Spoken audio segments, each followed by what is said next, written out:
Mr. Speaker. My amendment would effectively fire Secretary Alejandro Mayorkas as Secretary of the Homeland Security for the atrocious job that he is doing with our southern border and our overall security of our nation. Earlier this year, the House of Representatives passed my impeachment articles against Secretary Mayorkas, making him the first cabinet secretary to be impeached since 1876. If the House impeached Secretary Mayorkas, we should certainly not pay him. Here are some real-life consequences of Alejandro Mayorkas' failures. Rachel Morin, a mother of 5 from Maryland, was brutally raped and murdered by an illegal alien from El Salvador, whom Mayorkas allowed to enter our country as a getaway. A 13-year-old girl in New York City was violently raped at knife point and kidnapped, 13 years old, in broad daylight by a vicious illegal from Ecuador. He's a monster who previously was caught crossing the border with a 3-year-old child on his back in 2021. And then he was released into the United States of America under Secretary Mayorkas. 12-year-old Jocelyn Nungaray was strangled to death and dumped in a creek in Houston, Texas, by 2 illegals from Venezuela who were released under Secretary Mayorkas earlier this year. I can't understand and comprehend why my colleagues across the aisle want to keep this going. 12 years old this child was. 20 years old Kayla Marie Hamilton was raped and strangled to death by an illegal MS-13 gang member who was apprehended but subsequently released under Mayorkas. By the way, he was covered in gang tattoos. They knew exactly what he was, but Secretary Mayorkas' under his leadership, these monsters get released into our country. 22-year-old Laken Riley was brutally kidnapped and murdered by an animal from Venezuela who was released into our communities under Secretary Mayorkas and not prosecuted in the justice system in the state of New York. No more Americans should have to die because Secretary Mayorkas refuses to enforce the laws of our country. Secretary Mayorkas' policies are escorting murderers, rapists, criminal trespassers, gang members, and terrorists into American communities. Mr. Speaker, I reserve. Gentlelady from Georgia reserves. What purpose does the gentlelady from Illinois rise? I claim time in opposition.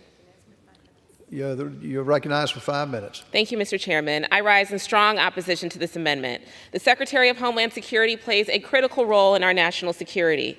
Secretary Mayorkas has served in his role admirably and has been an honorable public servant for decades, including service as a U.S. Attorney, the Director of USCIS, and the Deputy Secretary of Homeland Security.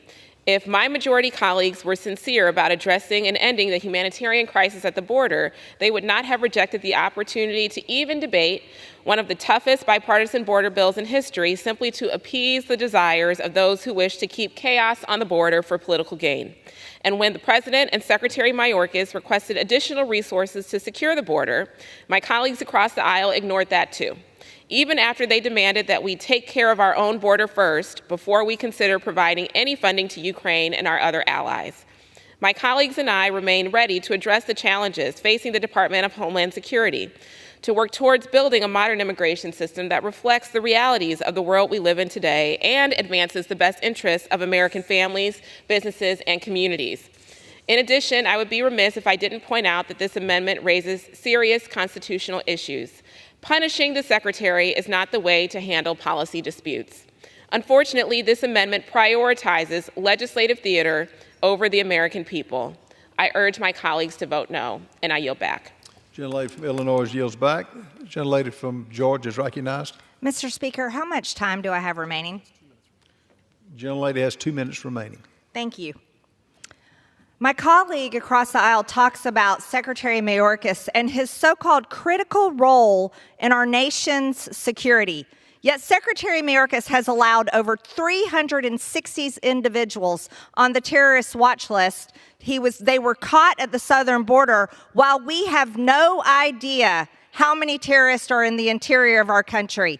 2 million. 2 million that we know of, have gotten away. How many of the 2 million are terrorists? He has enabled a 7,000% increase in illegal crossings of Chinese nationals ever since 2021 when he took the job. His open border is allowing fentanyl to pour into our communities, which is killing 300 Americans every single day. I would argue the Ukraine war is not murdering any Americans. But yet, this House of Representatives and the people in Washington are obsessed with using American taxpayer dollars to fund that war while fully ignoring the war on our southern border.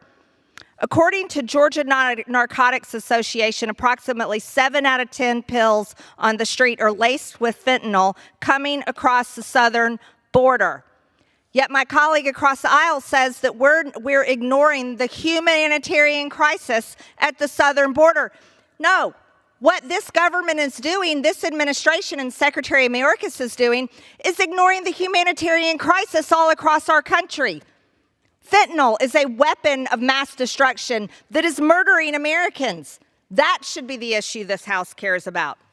Secretary Mayorkas' policies have killed Americans, bankrupted communities, overrun schools, besieged towns, drowned hospitals, and incapacitated law enforcement while empowering cartels and foreign entities. Mr. Speaker, I reserve. The gentlelady has its time.